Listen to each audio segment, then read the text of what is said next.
turns on? I don't know. Well, shouldn't we stop? No, I don't think it matters. I have a friend that drives around with it on all the time. Forget it. We're gonna be late.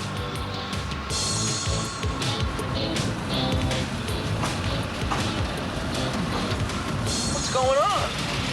I think we've got trouble.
So we managed to pull off the side of the road. And these horns were honking, and we didn't even know where we were. Well, whenever you have to pull out of traffic in an emergency, know that you're going to be affecting that traffic. I mean, don't just pull out without bothering to look. And chances are when people see you're having problems, they'll give you a break. We'd have given you a break. Well, you heard all about it. Andy said his father would disown him if he could. I guess we should have pulled off right away when that warning light came on. Yeah, listen, let's talk about those lights before we hit the road.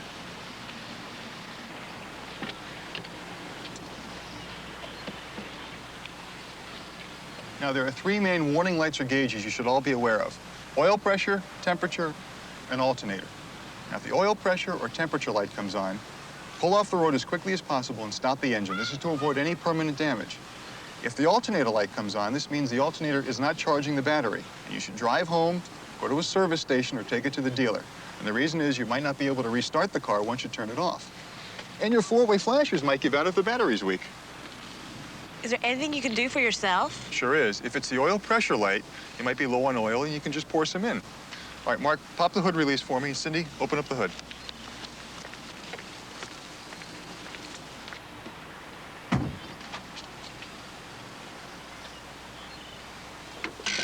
Good job. And now, it's not as complicated as it looks. Anybody want to guess as to where the oil goes? Is this it? Good job, Janet. Okay, now, most cars have a cap like this one. This is where you add the oil, and you won't mistake it for anything else. Now remember, if the temperature light comes on, or if the needle moves into hot, pull off the road and let the engine cool down. You may be overheating because you're low on coolant.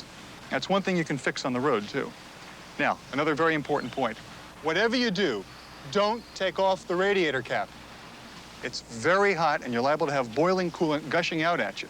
That can cause some severe burns on your face and your arms, so be very careful, okay? Now, where do you check to see if you're low on coolant? Oh, I think this is it. Right. This is the coolant recovery tank. Now, you can see if there's coolant in it or not.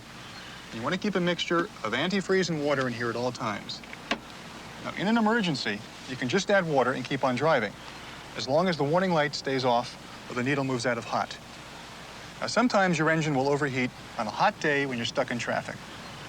If it should overheat, try turning off the air conditioner and turning on the heater. On a hot day? That's right. By turning on the heater, you're drawing the heat out of the engine through the heater core. It's like a small radiator, except it's used for the heater. And it's a good way to cool down the engine. Now, it may not be very comfortable, but it sure beats getting stuck in traffic or ruining your engine.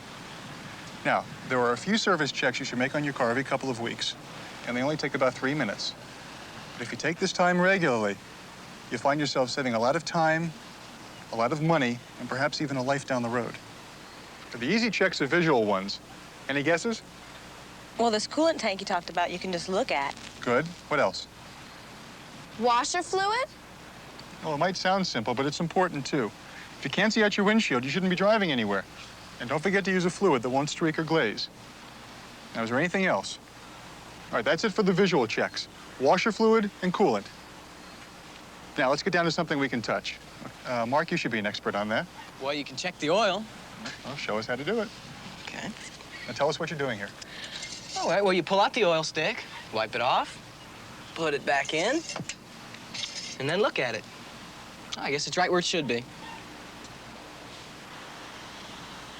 All right, now, what might be our last critical check? Anyone know what this is for? Checking tires.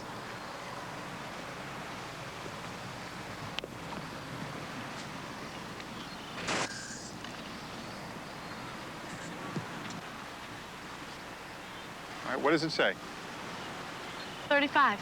Right, that's 35 pounds per square inch. Now, is that what it should be? Janet, where would be the most logical place for you to look? I don't know. In the owner's guide? Sure, but the owner's guide generally refers to the tire decal placed somewhere like the right door of the glove box door. And what if you're not riding on your original tires? Where's the most convenient place for you to check? Right on the tire? See if it's there. It says 35 PSI, maximum pressure. Good. You should always inflate your tires to the recommended pressure on the tire decal.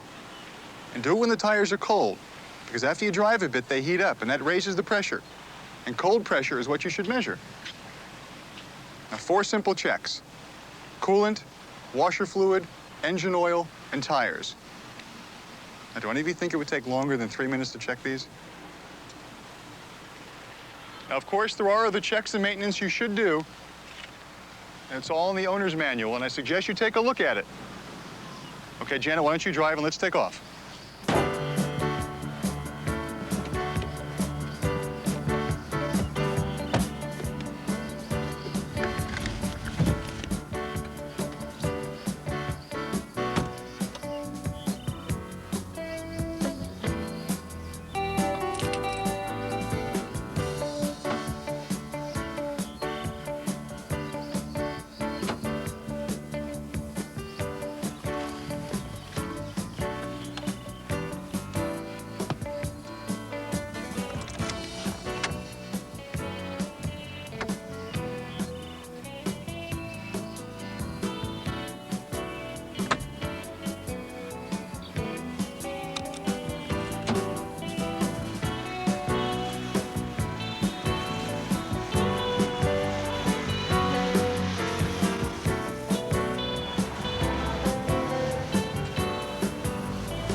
Can I get a jump?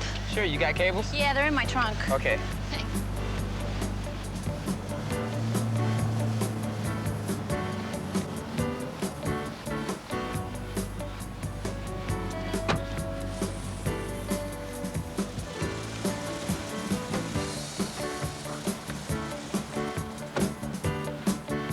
Hey, Robbie. Well, what's going on? Oh, I left my lights on, so I need a jump. Thank you.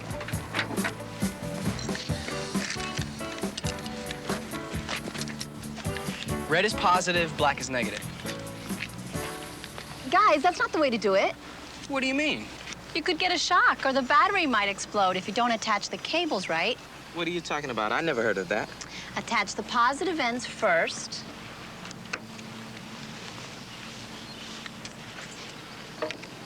There.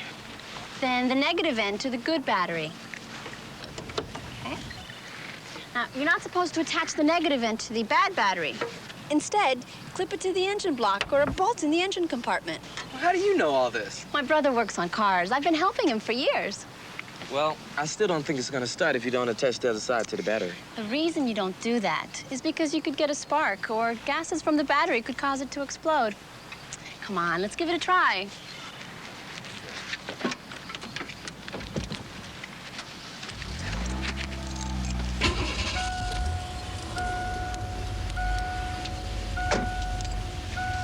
Now you take the cables off the reverse of how you attach them.